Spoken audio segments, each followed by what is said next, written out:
कैलासराना शिवचंद्र मोई फणींद्र माथा मुकुटी जळाय कारुण्य सिंधू भव दुःख हारी तुझ वीन शंभू मज कोण तारी नागेंद्राय त्रिलोचनाय भस्मांगरागाय महेश्वराय नित्याय शुद्धाय दिगंबराय तस्मै नकाराय नमः शिवाय।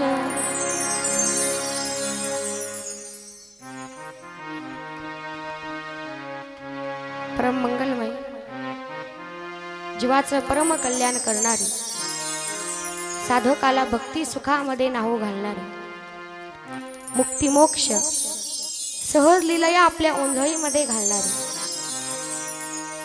परम पवित्र श्री शिव महापुराण कथा। एक वेळेला ब्रह्मसभेमध्ये चर्चा चालू झाली की या संपूर्ण विश्वामध्ये सर्वश्रेष्ठ काय आहे। काही जण म्हटले की या जगामध्ये सर्वश्रेष्ठ धन आहे, काही जण म्हटले जगामध्ये सर्वश्रेष्ठ मान आहे, काही जण म्हटले संपूर्ण जगामध्ये सर्वश्रेष्ठ पद आहे। पण त्या सभेतून असा सार निघाला की या संपूर्ण सृष्टीमध्ये सर्वश्रेष्ठ प्रेम आहे।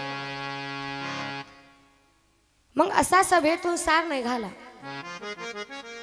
काही जण म्हटले की पृथ्वीवरती अशी एखादी जोडी आहे का की ती एकमेकावरती खूप प्रेम करते, त्यांचं निस्वार्थ एकमेकावरती प्रेम आहे। आत्ताच्या काळामध्ये आपण बघतो की जे काही लोक प्रेम करतात ते स्वार्थापोटी करतात, पण आपलं निस्वार्थ प्रेम असावं की त्या प्रेमामध्ये कुठल्याही प्रकारचा स्वार्थ नाही, असं निखळ सोज्वळ प्रेम आपलं असावं।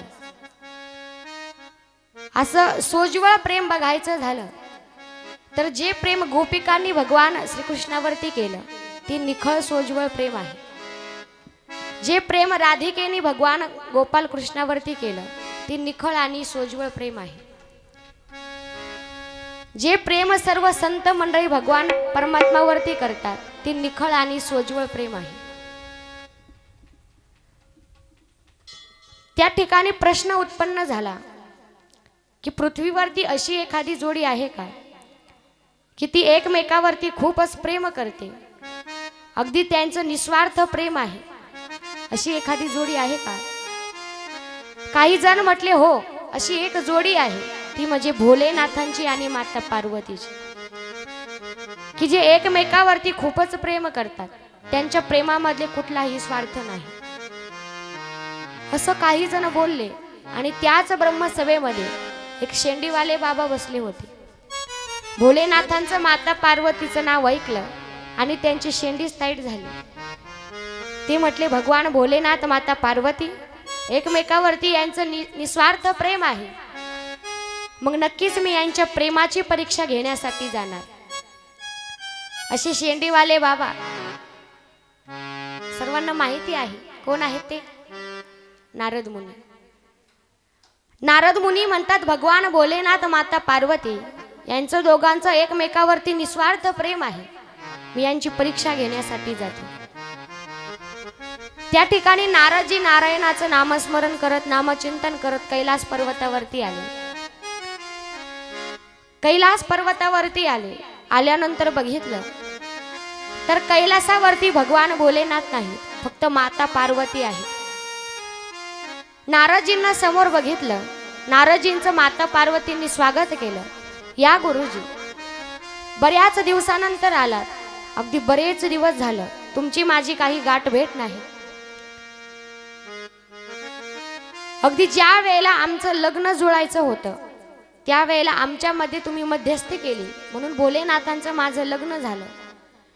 लग्नानंतर आज तुम्ही कैलासावरती आलात, गुरुजी बऱ्याच दिवसानं आलात, मला फार आनंद झालाय। अगदी नारदजींचं सुंदर स्वागत केलं। नारदजींना कैलासामध्ये बसण्यासाठी आसन दिलं।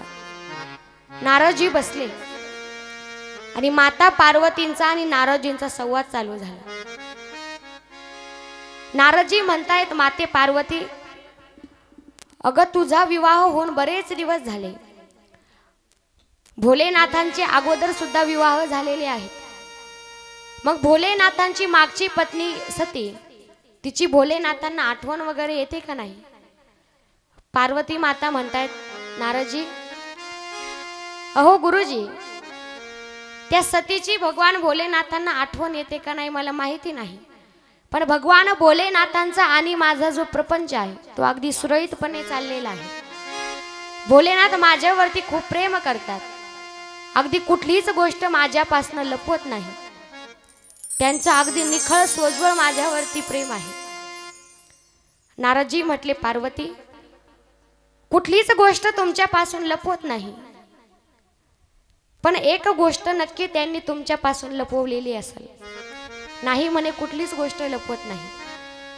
नारदजी विचारतात की भोलेनाथांच्या डोक्यावरती जी गंगा आहे, जटेवरती जी गंगा आहे, त्या गंगेचं आणि भगवान भोलेनाथांचं काय नातं आहे ते तुम्हाला माहिती आहे का? म्हणे, हो, ते नातं सुद्धा मला माहिती आहे. अगदी ती माझीच बहीण आहे. माझा सुद्धा जन्म हिमालयाच्या पोटी झाला आणि ती सुद्धा हिमालयाचीच कन्या आहे. ती सुद्धा पहाडामधनच बाहेर येते. ती माझी बहीण आहे. तिचं नातं भगवान भोलेनाथांचं नातं मला माहिती आहे. नारदजी विचारतात, पार्वती, भगवान भोलेनाथांच्या गळ्यामध्ये सर्प आहे. एक सर्प विष्णू आहे, पण बाकीचे सर्प भोलेनाथांचं नातं काय? सांगितलं, त्या भोलेनाथांच्या कन्या आहेत. अगदी संपूर्ण माहिती त्या ठिकाणी माता पार्वती देतात. भोलेनाथ म्हटले, पार्वती, अहो, एक गोष्ट अशी आहे की ती तुम्हाला माहिती नाही. म्हणे, अशी कुठली गोष्ट आहे? सांगितलं, भोलेनाथांच्या गळ्यामध्ये एक मुंडक्यांची माळ आहे. ती मुंडक्यांची माळ कोणाची आहे ते तुम्हाला माहिती आहे? त्या पार्वती मातांच्या भुवयाच उंच झाल्या. अहो गुरुजी, अगदी सगळ्या गोष्टी मला माहिती आहेत, पण भोलेनाथांच्या गळ्यामध्ये जी मुंडक्यांची माळ आहे, ती मुंडक्यांची माळ नेमकं कोणाची आहे मला माहिती नाही. त्यावेळेला नारदजी सांगतात, पार्वती, हे सांगण्यासाठी मी इथं आलोय, असे तुझे डोळे उघडण्यासाठी मी इथं आलोय. त्यावेळेला पार्वती माता म्हणतात, गुरुजी, आजपर्यंत मी ऐकत होते की माणसाच्या जीवनामध्ये गुरूंचं स्थान असावं. अगदी माणसाचे डोळे उघडण्यासाठी गुरूंचं स्थान आहे. गुरुशिवाय आपल्याला कुणीही दुसरा मार्ग दाखवू शकत नाही. आपल्याला योग्य तो मार्ग गुरुच दाखवतात. गुरु बिना कौन बगाये,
कोण बताए बा.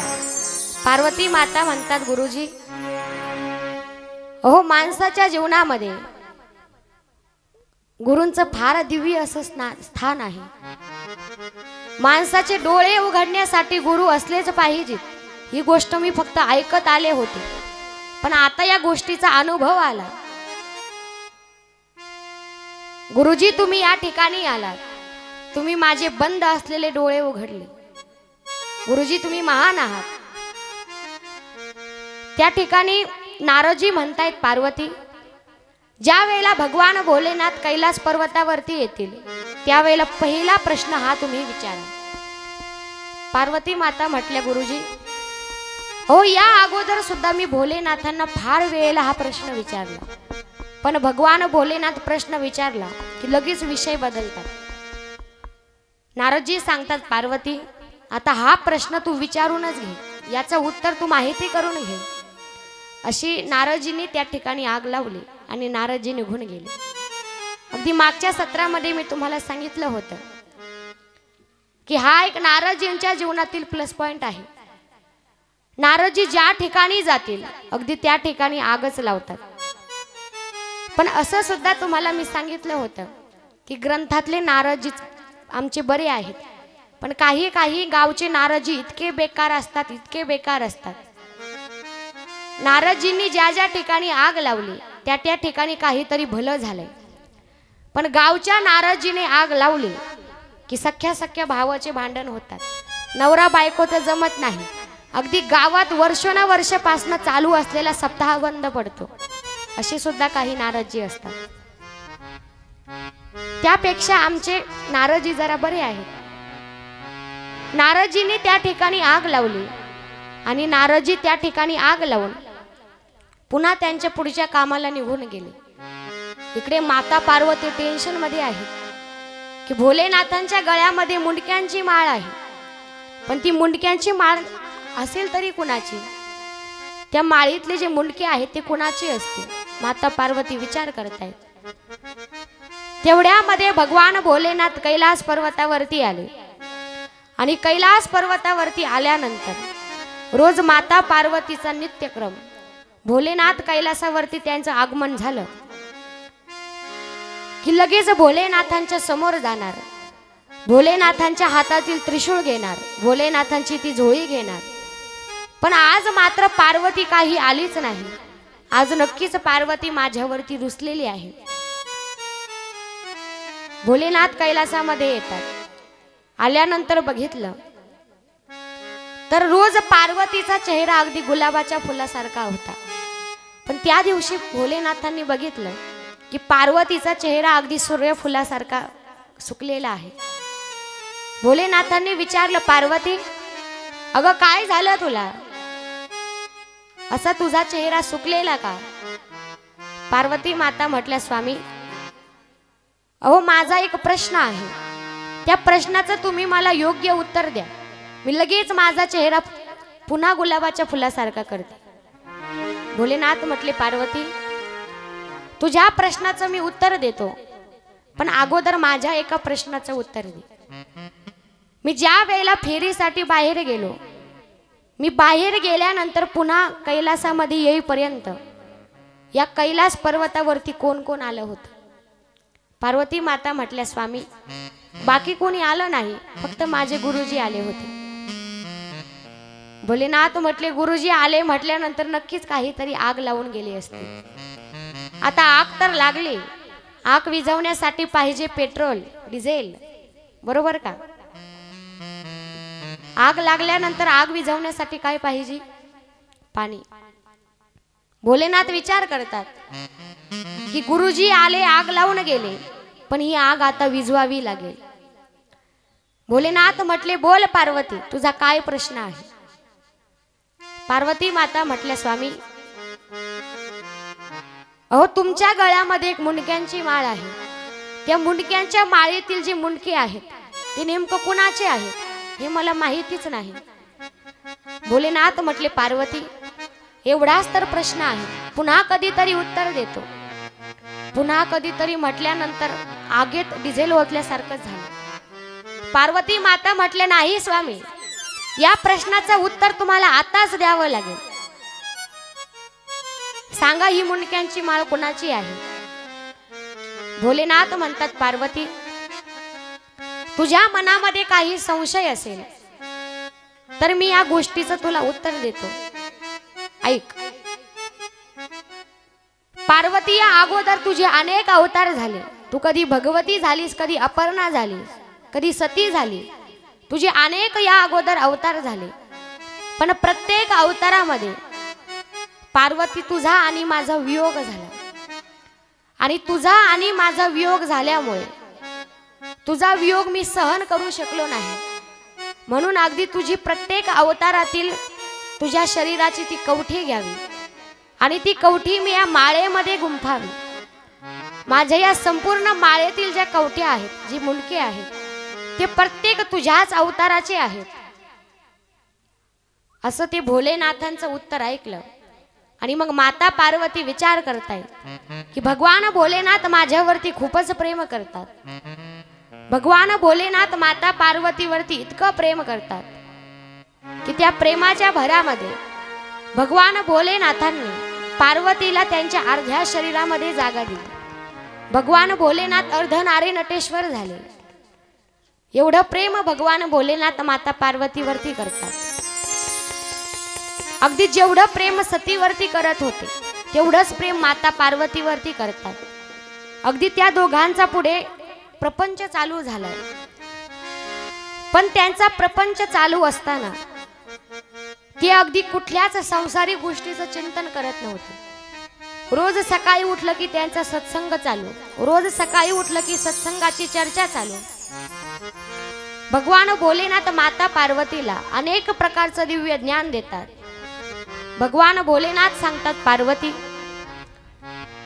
येणारं जे कलियुग येणार आहे त्या कलियुगामध्ये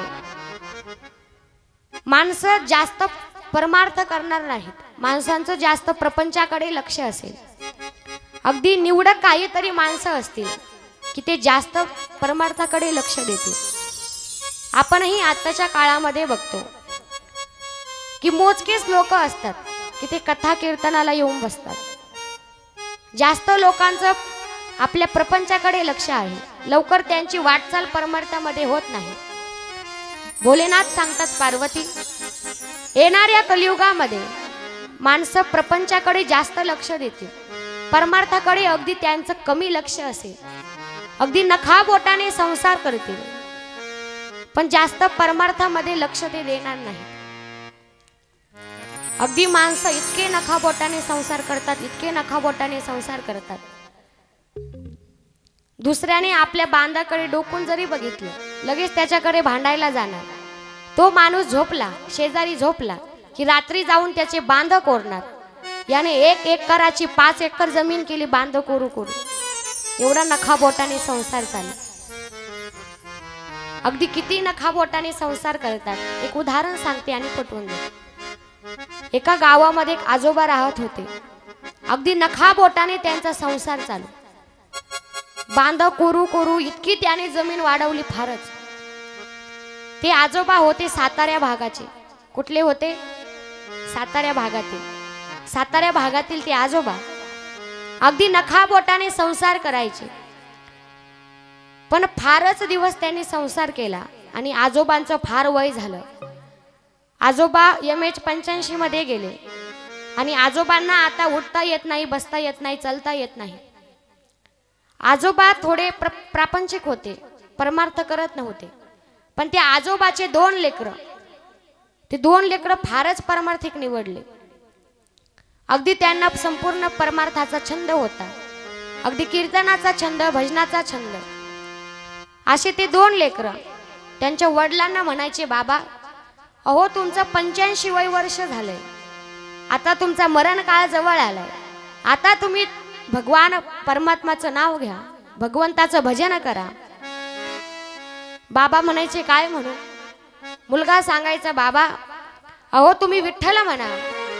बाबा म्हणायचे, त्या विठ्ठलाकडे माझे 500 रुपये उधार आहेत.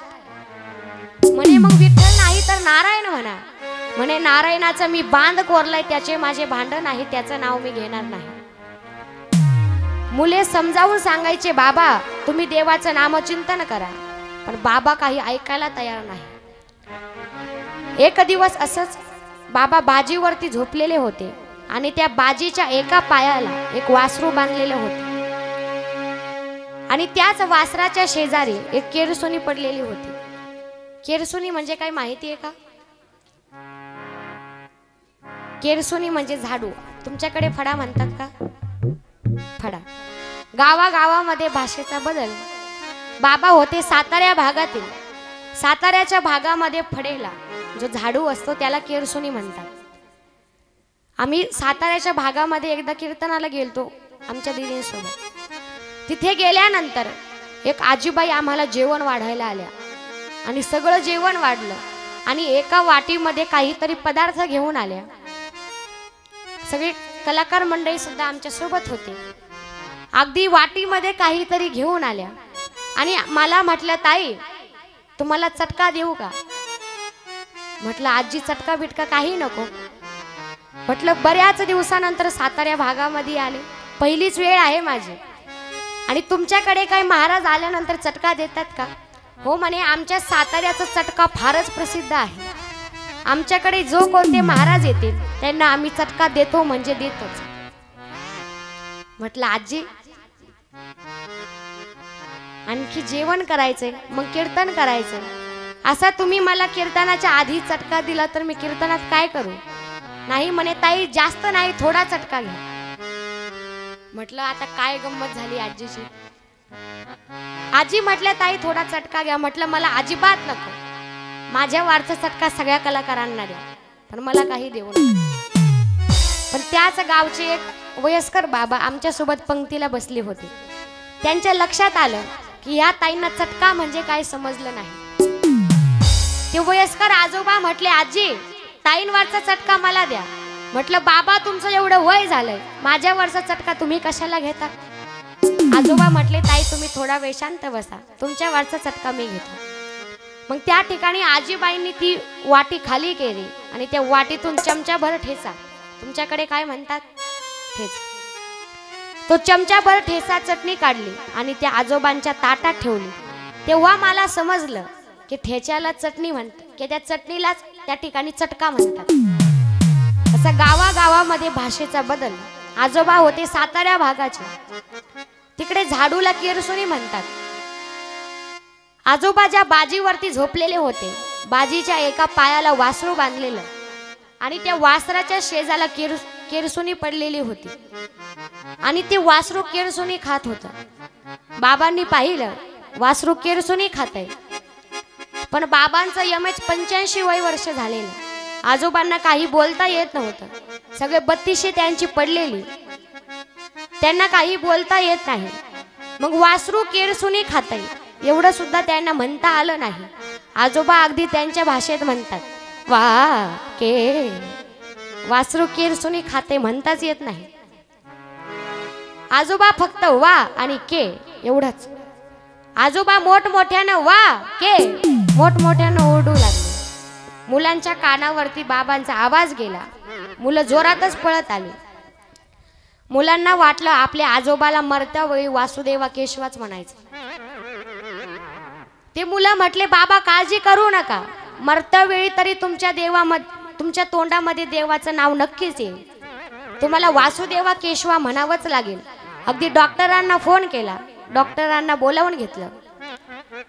डॉक्टरांना सांगितलं, डॉक्टर साहेब आमचे आजोबा जास्त काही बोलले नाही तरी चालेल, फक्त वासुदेवा केशवा एवढे 2 शब्द बोलले पाहिजे.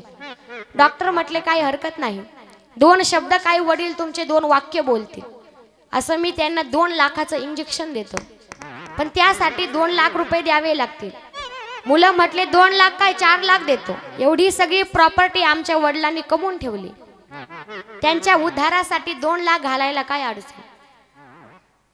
म्हणून त्या डॉक्टरांनी 2 लाखाचं आजोबांना इंजेक्शन दिलं. इंजेक्शन घेतल्यानंतर आजोबा तटकन उठून बसले. आजोबा काही वासुदेवा केशवा बोलले नाही. आजोबा म्हटले, मूर्खांनो तुम्हाला काही कळत का नाही? मला त्या देवाचं नाव घ्यायचं नव्हतं, मला एवढंच सांगायचं होतं की वासरू केरसुनी खात आहे असं म्हटलं आणि म्हातारा टुपकन मेलं. म्हणजे शेवटपर्यंत देवाचं नाव काही त्यांच्या तोंडाला आलं नाही. अगदी असे काही माणसं असतात की नखाबोटाने संसार करतात, पण कधीही त्यांच्या मुखामध्ये भगवान परमात्माचं नाव येत नाही. आपण जीवनभरामध्ये जर भगवान परमात्माचं नाव घेतलं तर तेच मरतेवेळी आपल्या मुखामध्ये येत असतं, आणि मरतेवेळी जर भगवान परमात्माचं नाव आपल्या मुखामध्ये आलं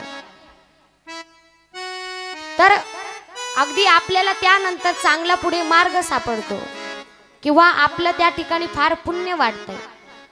म्हणून मरतेवेळी भगवान परमात्माचं नाव मुखामध्ये येण्यासाठी संपूर्ण आयुष्यभरामध्ये आपण देवाचं नाव घेणं गरजेचं आहे.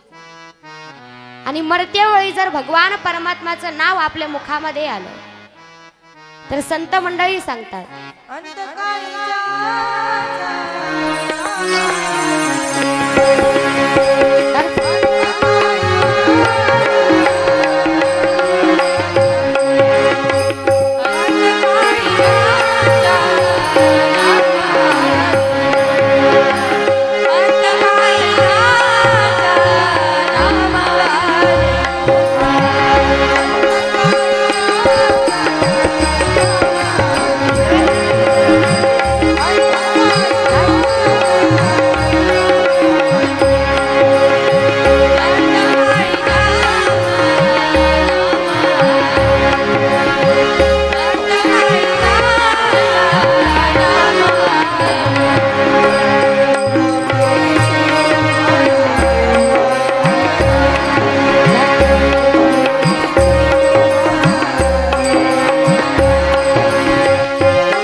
अंतकाळी ज्याच्या नाम आले मुखा आणि तुका म्हणे सुखा पार नाही.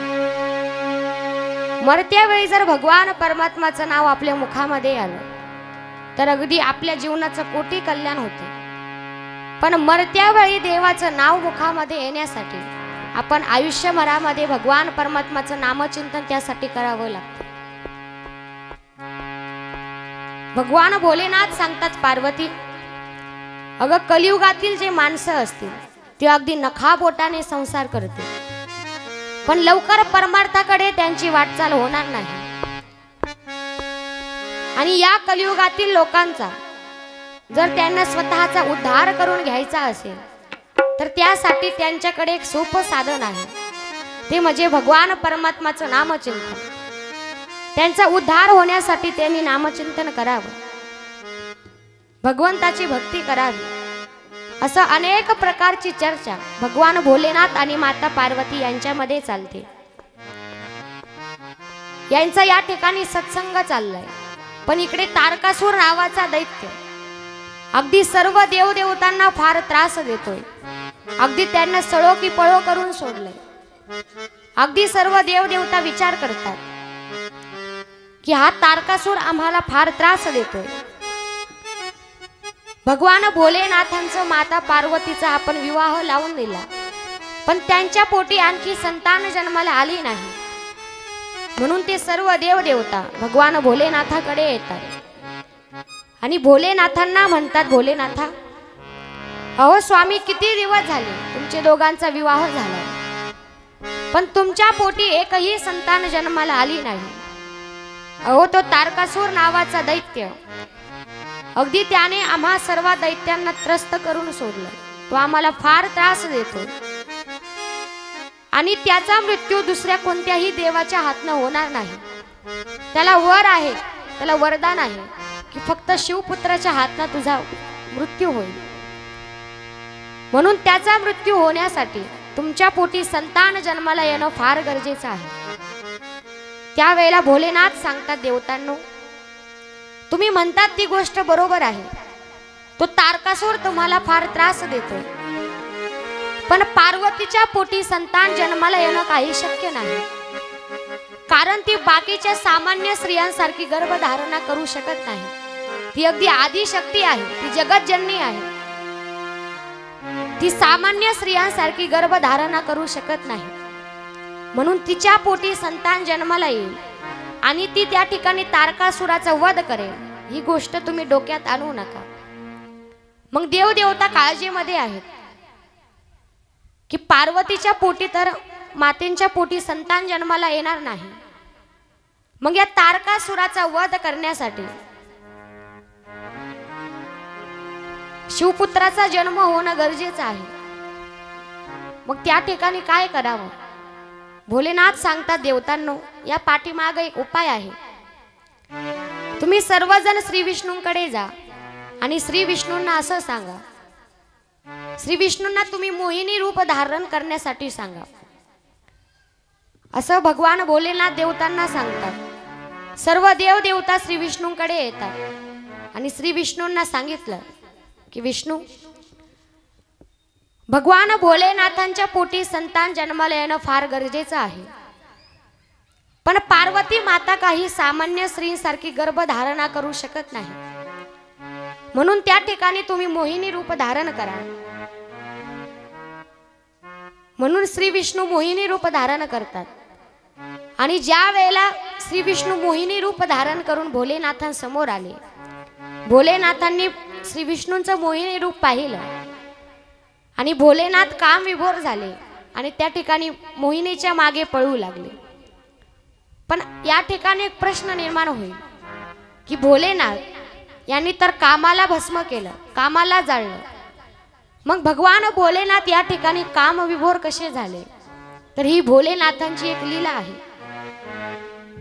कारण भोलेनाथांच्या पोटी संतान जन्माला येणं हे फार गरजेचं होतं. कारण शिवपुत्राच्या हातनं त्या तारकासुराचा वध होणार होता. म्हणून त्या ठिकाणी भगवान भोलेनाथ लीला दाखवतात. ज्या वेळेला त्या मोहिनीचं रूप पाहिलं, भगवान भोलेनाथ काम विभोर झाले आणि त्या मोहिनी समोर आणि मोहिनीच्या मागे भगवान भोलेनाथ पळू लागले. मोहिनीच्या पाठीमागे पळतात आणि मोहिनीच्या पाठीमागे पळता पळता भगवान भोलेनाथांचं तेज त्या ठिकाणी जमिनीवरती पडलं आणि ते भगवान भोलेनाथांचं तेज अग्नीने पारव्याच्या रूपामध्ये चोंचीमध्ये धारण केलं आणि ते भगवान भोलेनाथांचं तेज त्या ठिकाणी चोंचीमध्ये धारण करून ती त्या ठिकाणी उडत निघाली आणि समोर जाऊन तेज तिच्या चोंचीमधलं तेज पहाडामध्ये पडलं आणि पहाडामधून तेच तेज गंगे मातेमध्ये प्रवाहित झालं. ज्या वेळेला ते तेज गंगे मातेमध्ये प्रवाहित झालं, त्यावेळेला त्या तेजापासून गंगे मातेला गर्भधारणा झाली आणि त्याच भगवान भोलेनाथांच्या तेजापासून त्या गंगेला एक सुंदर पुत्र जन्माला आला आणि त्याच गंगेच्या काठी कृतिका लोकातील 6 ऋषी पत्न्या, 6 कृतिका माता पुत्र प्राप्तीसाठी त्या गंगे मातेची तपश्चर्या करत होत्या. गंगे मातेचं त्या 6 कृतिका माता भजन करत होत्या. हर हर गंगे, ओ गंगे हर हर